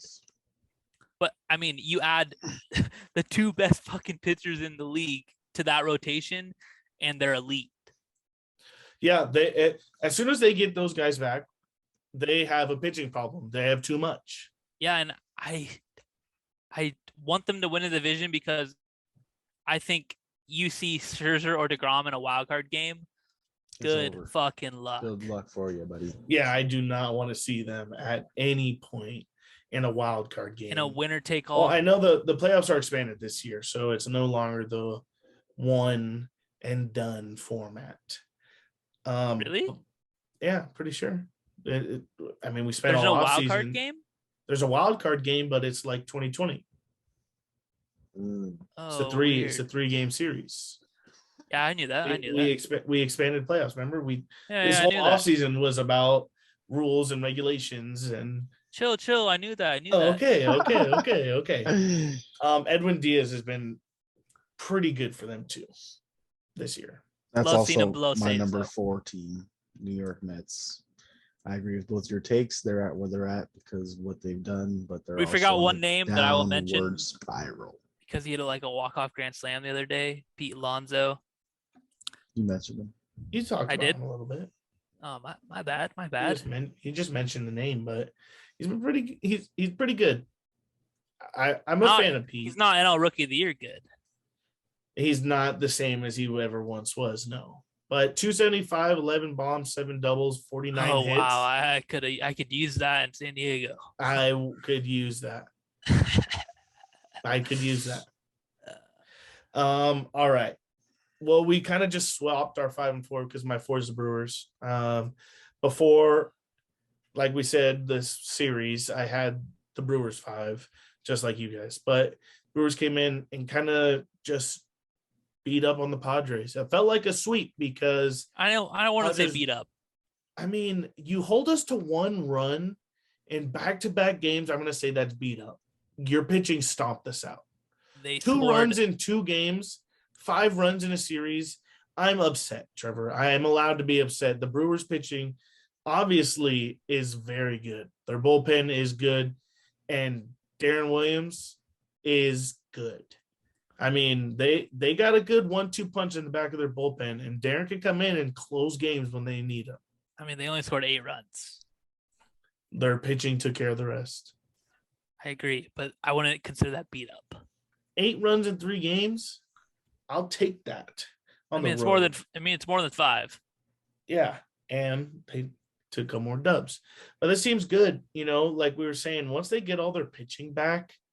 I know they just put Freddie on the IL. And he hasn't been the same as he was last year, which is a low-key surprise, but you can kind of tell, like, guys have career years, It's hard to expect them to replicate that over and over and over again. It's so hard to be like, you had a career year last year. We expect you to be better. Yeah, got to be better. It's hard. The baseball's fucking hard in this league, especially when the baseball changes every year. Rules change, stadiums change. The Orioles all of a sudden have a 20 feet gap in their outfield. Did you see that? Did you guys notice that at all so far this year? No, I haven't. Orioles push their wall. Orioles push the wall back in left field 20 feet. And they said, you know what? If we can't hit homers, our competition ain't going to either. I mean, Aaron Judge came out and said it's like a video game, create a stadium now. It's huge out there. You can't be that pissed, though. Yeah. I mean, well, if I'm gonna be honest, I haven't watched one Orioles game. Yeah, me either. I just, but I know the wall moved back, and I did hear Aaron Judge say that, but he has no room to fucking speak when he plays on a fucking little league field. I guarantee he could throw a ball from home plate over the fence at any part of Yankee Stadium. He could throw it. Yes. Dead center, he could toss it. You could toss it. He could throw the ball, not even hit. Throw it. I agree. All right, we're moving on to our number three team, Trevor. Number 3. Because I agree with you. I agree with you. Before you even say it out of your mouth, Trevor. Well, let me go first then, since you guys both have the same one. All right. Houston Astros. You guys already had them in your Astros list. At 3? I thought you just left them off the list at this point, Roman. No shot there. This is where I disrespect you with this. Why? This team is doing This team great is not their the number 3 team in the league. They are not a top 3 team. Why not? Give me some explanations. They play in the worst division in baseball. Yeah, and they're doing well in the division. Not by much.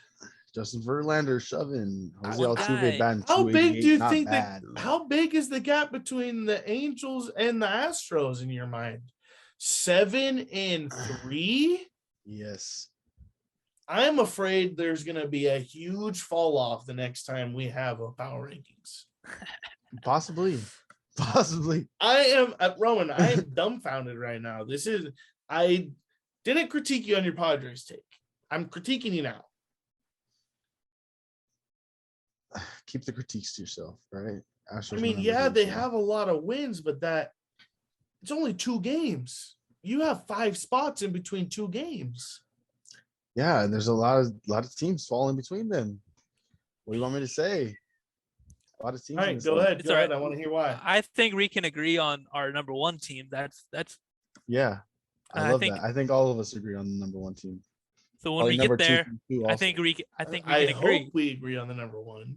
All right. So you want my number 3? Number 3. Yeah. Go ahead, Trevor, because I agree with you. All right. Number 3. San Diego Padres. And you know why they call Bullshit. it sand? Because it's How are in you gonna between not be sea mad at my take? and when they're land. at 6, but you put them at 3. That's 3 spots. That's not 5 for 2 games. Oh I my watched- God. I watch this team every day. This is the third best team in baseball All right, without Manny Machado I get or it. without Oh. Tatis. Whoa. This team is nowhere without Manny Machado. Yeah, you're right. You're right. I meant Tatis. Tati. I got the Padres 3. I just love their pitching staff. I know we talked about them a little earlier. Their pitching has kept them in games. Right now, they're 12 games over 500. At this point in the season, I was thinking they should be at least 10 games over 500 to be like in the hunt, successful, ready to win team. They're at 12 games. They got a 3-game series with the Pirates this weekend. If we can sweep them, Gotta sweep. if we can sweep them, I think that's going to be huge for this team and huge for momentum. Baseball is a big momentum and confidence building type of game. We just need more guys to be more confident. But the top 2 teams, in my opinion, are definitely better than the Padres at the moment. Yes, you can argue the Mets and the fucking Brewers are better than the Padres, blah, blah, blah. I don't watch the Mets. I don't watch the Brewers every single day. I watch this team every single day. Yeah, maybe it's biased. Don't really care because this team, in the end, I think they're going to prove to everyone that they're the third best team in baseball at the moment. They can improve still, which is the scariest part is they can be better. And the I first two agree teams with can you, only get Trevor. worse. This is power rankings. This is not the rankings of who's good and who's bad. This is power rankings. And within the next week, I think the Padres, in the next 10 days, 2 weeks, Padres are going to see a lot of different names. They're going to see a lot of help, a lot of bullpen. And within the next month, they're going to be adding an MVP back to this lineup. So in the true terms of power rankings, Padres sit number 3 to me because, yeah, they're winning games because of pitching and defense. Those are the 2 hardest things to get in this sport is good pitching and great defense. They're playing with both of those. The very next thing is getting the bats around. And, yeah, it's going to take a second. We had a lot of guys who started the year off hurt. Voit and Myers both came out of spring with injuries. That led to a slow start, IL stint. Now they're basically starting the season over. Will's been having a kick-ass start over. Voit has been halfway decent. But I think within the terms of power, this team is going to be more powerful soon. We have the Pittsburgh Pirates. Then we go play in the Cardinals and the Brewers away. The Padres average 5.5 runs away games. The next week of games, I'm going to tell you right now, the Padres are going to have a significant boost in power because Voit and Myers are both going to kick it on this series. We're playing in the Cardinals at Cardinals, who Voit was sat in the minors forever. They benched him. They put him on the bench in the majors, didn't give him his true start. He was thankful for the Yankees for taking a chance on him. You know how much he wants to bring it to that team to show them? You drafted me, but you gave up. Thank you for bringing that up. I'm going to call it right now. Luke Voit is going to have a breakout series against the St. Louis Cardinals in St. Louis. Yes. I hope so. This is what I'm saying. So. The Padres are about to get a little bit more powerful. I'm just bringing in my nerd brain, just feeding you guys my information. All right? Good. Keep it up. Pittsburgh pitching is horrid. Is very bad. And we just saw Colorado go in, do their thing versus them. Padres are a very much better team than Colorado. We're not playing in Pittsburgh where it's easy to hit.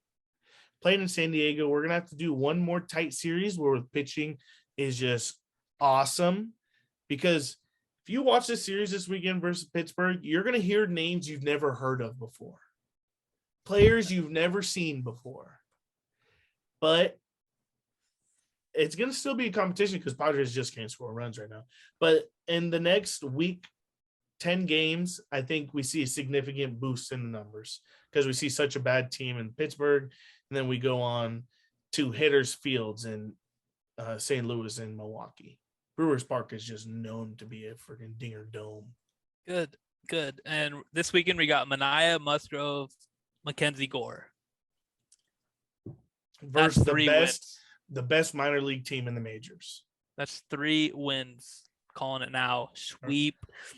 And this the Padres team say even better with it loves like that. So that's why I'm giving you guys this as a future power. I'm giving you my power predictions, you know? Yeah, I'm putting the Padres 3 so then I don't have to move next time.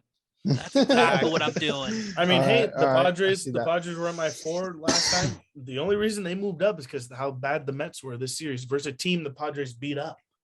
Smashed. Love it. So that's the only reason that happened that way. All right, number 2 and 1. Trevor, you said that we were all going to be the same here. Yep, we are. And I agree 100%. And if you're listening this far in, there's only 2 teams left really that we can talk about. I don't know if I agree 100%. No, you Don't should. lie, You should. dude. You should agree 100%. You definitely I should. don't know if I agree 100%. There's literally not 2 teams better than these 2 teams at the moment. No, I understand that. We He all have agrees the with the same placement. 2. We all have the same 2 teams here. You don't agree with the placement, though. But what placement are these 2 teams? Because I There's just went on a 5-minute rant about true power. There's a unanimous number 1 team. Unanimous?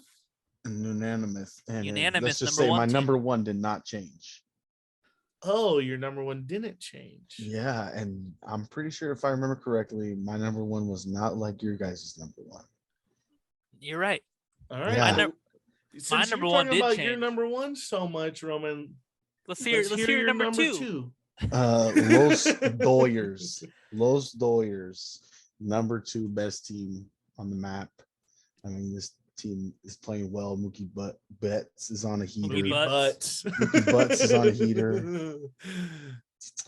I mean, what else can you expect from this team?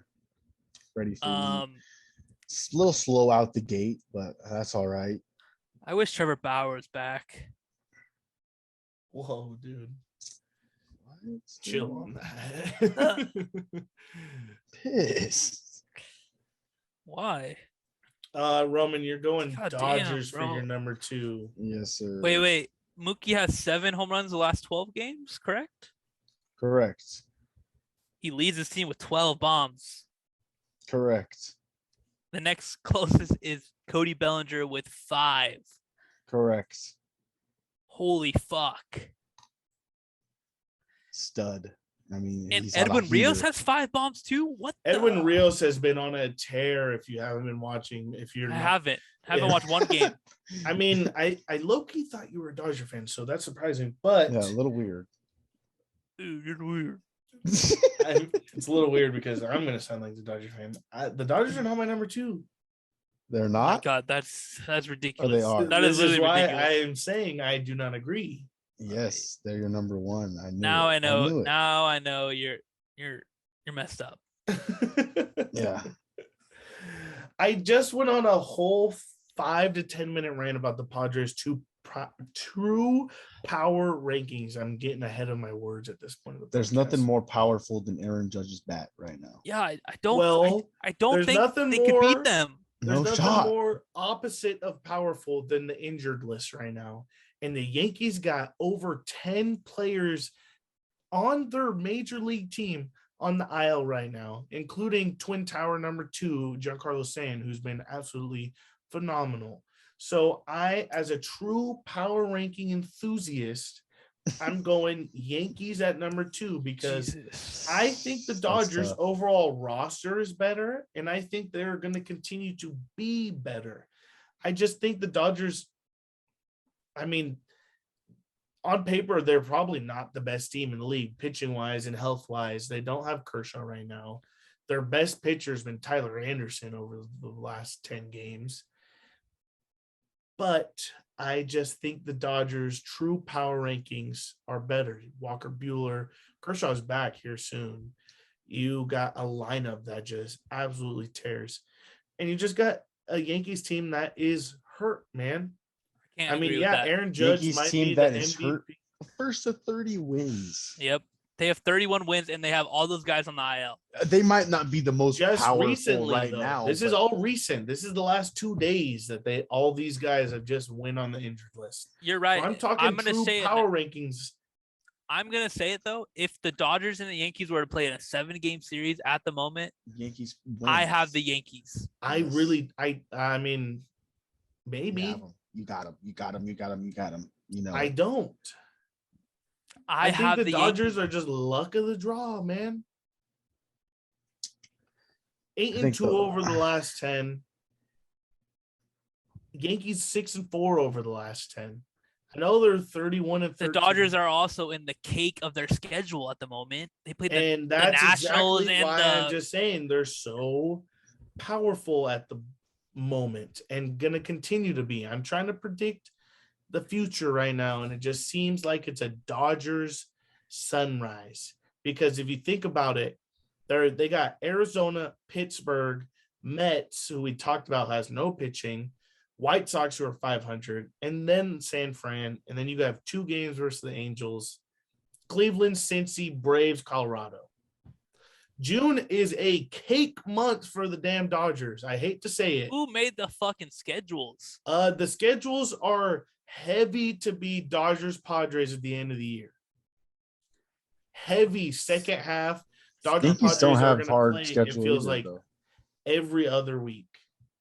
But I'm just saying the Yankees are hurt. It's just tough. They lost series versus the Orioles. I felt like just this week. No, they didn't. But they took 2-1. Oh, they took it. Yeah. But I mean, I kind of get what you're saying. Just because the AL East is a little bit weaker than the NL West, I would imagine the Dodgers' competition in division is a little bit tougher than what the Yankees have to face. That's why the Yankees have 2 more wins than the Dodgers.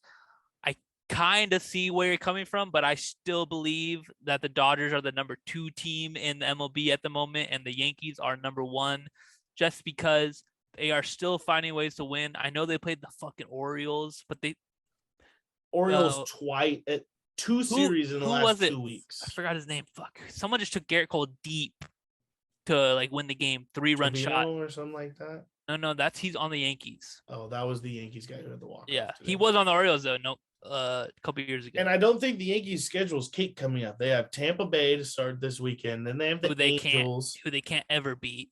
Can't ever beat Tampa. Then they have the Angels. But then they play the Tigers, good. Twins. Twins they're in our top 10. They're the best in their division. They have the Cubs who are decent, not that good. Rays again, Toronto, Rays again, Houston, and they finish it up with Oakland, and then they see Houston. Hey, the best part about this power rankings is it's very early. Yeah, it's very early still. A lot of these teams we saw it last year. A lot of these teams could fall off. When the dog days of summer comes, you'll see what teams are gonna shine. I hate that I'm not gonna say that as much this year. I'm just gonna tell you that I overused the fuck out of that last year. I'm not gonna say that much this year. The dog days of summer. Oh, Trevor, I just told you. I don't think we should say that again this year. I think that was a little bit of a curse. Might have been a little bit. Dog days turned to true dog days for me. Let's curse another team then, huh? Let's curse another team. Dog days of the Yankees coming up. The wrong team. Of the Dodgers coming up. Yes. I wanted you guys to join my bandwagon because you just took them. Let me check Luis Urias's fucking stats really quick. Urias did not have a great season. He was my Cy Young pick at the beginning of the year. So 3-4 with the 2-4, 34 strikeouts. Oh my God, bruh. This guy's been doo-doo. 2-4. Yeah, well, 2.49 ERA is not bad. Mine is not any. No, where's your Cy Young at? Jose Barrios is sitting 3.2 with the 4.75. Your NL Cy Young. Who did you have? NL. Oh, who did I have for NL? I think I had Joe Musgrove. Not gonna lie. All right, great pick, Roman. Great pick. Thank you. Great pick, Roman. Oh, I had Zach Wheeler. Zach Wheeler for the Phillies. Weird. Weird. Where is he? I don't know. I don't know either. 3.38 in the NL, not Well, too bad. Not too bad, but Not the worst. not NL Cy Young. Not NL category. Cy Young, no, nowhere near. If you actually had Musgrove, then you're sitting pretty sure. hot and fucking steady right there. Yeah, and I see. maybe we should go back and watch that video or something. Yeah, maybe we should. I have my notes on my phone right here, so I could give you all my picks. Roman has. I think Unfortunately, Roman don't have that. has Mike Trout for AL MVP too. Yeah, he did. He had AL MVP and comeback player. So. I'm looking real smart right now, boys. Good thing we're only 2 months in. Hey, when it gets to the dog days of summer, we'll Yeah. You son of a bitch. My NL MVP was Trey Turner, not having a good. Guess year. who mine was? Juan Soto, who's been trade talks Traded. galore. Trade talks galore. I hate it. Who actually leads the league in walks. So I love that. That's an MVP if I ever heard of one. Leads the league in walks. Not mad. My AL MVP was Rafael Devers. This is not true at all, but I'm gonna say mine was Aaron Judge. I don't believe it. No, mine was Vladdy Jr. Oh, it was Vladdy, huh? Yes. Damn, I thought I wrote these notes on a paper, but I can't find them. Devers is actually having a great year, if you guys haven't noticed. Yeah, but I hate the Red Sox. I hate them. I hate the Red Sox too because I thought they were going to be better, but their pitching has been They're on a 5. fucking awful. I don't know, did they win today? I think they did. So I think 6-game did. win streak, and Red Sox fans are treating it like they're the best. No, fucking they team lost in MLB. today. They lost today. 7-3 the last 10 though, so not saying terrible. They're only 3 games behind Toronto, so that's definitely not where I thought they were. If you just asked me before I looked, No. 3 games behind Toronto, and I have to rethink my whole list right now. Yeah, Toronto and the White Sox are one of the biggest disappointments of the power rankings. Power rankings-esque. Guarantee if we did a power rankings before the season, we have both of them top 5. I probably do, for sure. Probably. Now, not even in the top 10, and I still think they're better than some of these teams in the top 10, but they just haven't produced, so they can't be in there. Yeah, and the Giants absolutely went ham today on the Mets. But let's wrap this up. Roman. I will agree with you that the New York Yankees are the number best 1 team best power in ranking Major League team Baseball. right I thought we were done with this. I just wanted to make sure that I got that out of the way. Absolutely. All right. Well, you guys got the Yankees. I am going to continue with the Dodgers until someone proves me they're just absolutely better than them. They are. Already have, buddy. Aaron, Not to me. all you need to see is Aaron Judge. All you see first to 30 wins. That don't mean dick to me, Roman. First to 30 wins gives you a participation trophy, maybe. How? Best team right now. Our power is the best. I've seen so many teams fall off from that same situation, so I'm not giving it to them. Too many guys on the IL for me right now. Like, actually. Well, What about Dodgers pitching? All on IL. Is Walker Buehler back? Yep, he's Clayton back, Kershaw? Yeah, Not Kershaw back. will be back here soon. and he's gonna fall off. Don't worry. Gonna fall off for sure. Oh, you just think everyone's going to fall off? Nestor Cortez ain't falling off though. Hell no. Guy has a different lineup every pitch. He's Garrett deceptive. Cole has definitely fallen off. Well, Absolutely. renew that. No spider tack. The guy's doo-doo. All right. Nothing wrong with being average. I'm just going to add in the Yankees have Hey, I thought we were done with this. 10. Buddy. Dan, Chapman, Lasagna, Green, Gill, Britton, Domingo, LaCastro. It's a lot of guys. And they just Not main guys though. and they just name called Tim Anderson. Yeah. Then they were just racist. You Fuck kidding the me? Yankees. Fuck them. I mean, I don't think that was too racist. I think Josh Donaldson was definitely trying to be a bully. I don't like bullies. I heard Donaldson's explanation, which, I mean, Just a bully. I could see his. That's his I could see explanation. his. He's a bully. I could see his side of the story, but at the same time, Tim Anderson, I heard someone on the White Sox be like, you would. That's something you would say to like your buddy or your friend when you see this guy maybe 3 times a year. Maybe that's something you shouldn't say to him. And something that was like 5 4 years years ago. Yeah, so long ago. Yeah, man said, "Oh, I feel like I'm Jackie Robinson" when he had that famous bat flip that started the bat flip controversy. Yeah, because he definitely changed the sport, and to an extent, you can agree with him. Yeah, you're not Jackie Robinson. You're not the first black player to play in the Major League Baseball, but he definitely changed the sport for the better. You know, pimp jobs are a huge part of the sport and branding of players. Like you want to see someone pimp a bomb. No way you just pimped that pen. I pimped the pen. But that's what you want to see in this league. You want to see the bombs being pimped, and he started that. And so to an extent, I agree. For Josh Donaldson to bring up something that's 3 years old, when it's brought into daylight, a little racist. I mean, his explanation covered him. I just think he's a bully. And no one, his former teammates don't like him. A lot of people don't like him. Garrett Cole doesn't even like him. To me, he's a bully. I don't like bullies. Hate him. All right, You're guys, a bully. nothing wrong. I'm a bully to you, probably. Nothing wrong with being average. Make sure you like, comment, subscribe. Yes, I think I'm going to do a sir. giveaway here in a couple days. I didn't even tell you guys about it, but I'm smelling a giveaway. Your bobblehead? Question mark? No. No. What the fuck, Roman? Oh, fuck, Kyle? Just a I'm guess. thinking about giving away 2 Padre tickets. I'll just come out and say it. I think I'm going to give away 2 Padre tickets. So, Can one of us be a winner? no, Roman, you cannot be a winner of the Padre tickets. Your girl can. What's the point then? Perfect. What's the point? Perfect. We're gonna put a couple extra votes for her. All right. Well, if you heard it here now, I guess I'm going to give away 2 Padre tickets. And honestly, it's going to be June 7th versus the Mets. So you heard it here first. You already bought them. I have 2 tickets to the Mets game. Yes. So June 7th, Mets, I'm going to give away 2 tickets.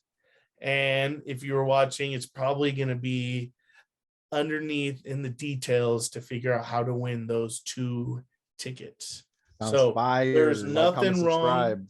with being average. Like, comment, subscribe, follow us across the board, social medias. All right, we're Go out. Padres. Trevor, you didn't say anything for 5 minutes. Shout out Mitch Trubisky. Go Padres. Who?